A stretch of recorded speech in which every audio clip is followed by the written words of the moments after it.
जब नर्मदा ने चाहा गंगा से श्रेष्ठ बनना। हमारे देश में लगभग सभी नदियां पवित्र एवं पूजनीय मानी जाती हैं। उनमें से जो नदियां सीधे समुद्र में जाकर मिलती हैं वे और नदियों से श्रेष्ठ हैं एवं उनमें से भी 4 नदियां सर्वश्रेष्ठ मानी गई हैं: गंगा, यमुना, सरस्वती एवं नर्मदा। नर्मदा जी ने अपनी योग्यता से प्रथम श्रेणी में तो स्थान प्राप्त कर लिया, किंतु वे चाहती थी कि प्रथम श्रेणी में भी मुझे सर्वप्रथम स्थान मिले, और यह संभव तपस्या के द्वारा ही हो सकता था और इसे लोक पितामह ब्रह्मा ही दे सकते थे। इसके लिए नर्मदा जी ने घोर तपस्या प्रारंभ कर दी। तपस्या से ब्रह्मा जी प्रसन्न होकर प्रकट हुए एवं वरदान मांगने को कहा। तब नर्मदा जी ने विनम्रता से कहा कि मुझे गंगा के समान सर्वश्रेष्ठ पद प्रदान कर दीजिए।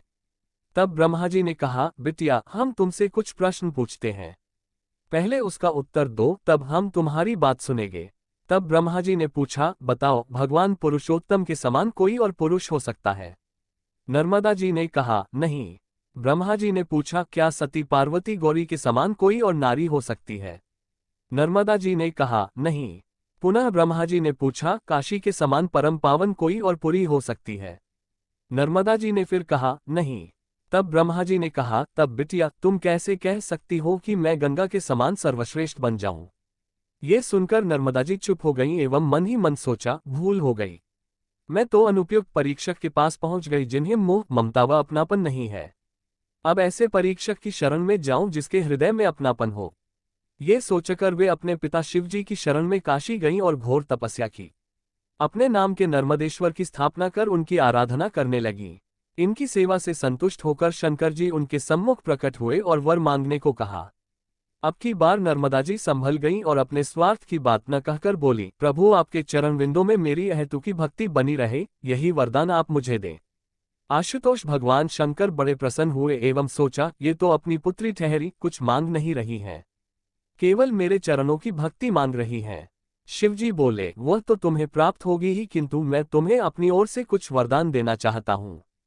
तब शिवजी बोले, अच्छा सुन, भक्ति के अतिरिक्त पहला वर यह मैं देता हूँ कि तेरे दोनों किनारे के जितने भी पाषाण होंगे वे सब मेरे स्वरूप ही शिवलिंग समझे जाएंगे। दूसरा वर ये देता हूँ कि गंगा, यमुना, सरस्वती और तू 4 सर्वश्रेष्ठ में तू इन चारों में सर्वश्रेष्ठ समझी जाएगी।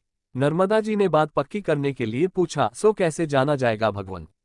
शिवजी बोले, गंगा स्नान से तुरंत निष्पाप हो जाओगे। यमुना जी के किनारे 7 दिन रहो, स्नान पूजन करो, तब निष्पाप होंगे। सरस्वती के किनारे 3 दिन रहो, तब निष्पाप, किंतु रे नर्मदा जी का एक नाम तुम्हारे तो केवल दर्शन मात्र से ही प्राणी निष्पाप बन जाएंगे। इसके अतिरिक्त तुम्हारे स्थापित नर्मदेश्वर के काशी में दर्शन करके पापी निष्पाप हो जाएंगे। इन वरदानों को प्राप्त कर नर्मदा जी काशी से अपने विंध्य प्रदेश में स्वस्थान को चली गईं। इसके अलावा नर्मदा जी की अन्य विशेषताओं में एक, नर्मदा जी आदि से अंत तक पहाड़ों में ही होकर बही है, इसलिए स्वराज से पूर्व कोई नहर नहीं निकली, हालांकि अब बांध बन रहे हैं। नंबर 2, नर्मदा जी उल्टी दिशा में बही है, पूर्व से पश्चिम की ओर। नंबर 3, जितने तीर्थ नर्मदा जी के तट पर स्थित हैं उतने तीर्थ किसी भी नदी के तट पर नहीं है। इसका प्रत्येक पत्थर शंकर है। अगर यह धार्मिक कहानी आपको अच्छी लग रही है तो वीडियो को लाइक करें, चैनल को सब्सक्राइब जरूर करें आगे। नंबर 4, जितने पक्के घाट नर्मदा के हैं उतने घाट किसी नदी पर नहीं है। नंबर 5, जितने घने जंगल वन इनके किनारे किनारे हैं उतने कहीं नहीं है। 6, किसी भी नदी के जयकार में उनके पिता का नाम नहीं लिया जाता है। वायु पुराण, स्कंद पुराण में तो रेवा नर्मदा खंड एक पृथक खंड ही है।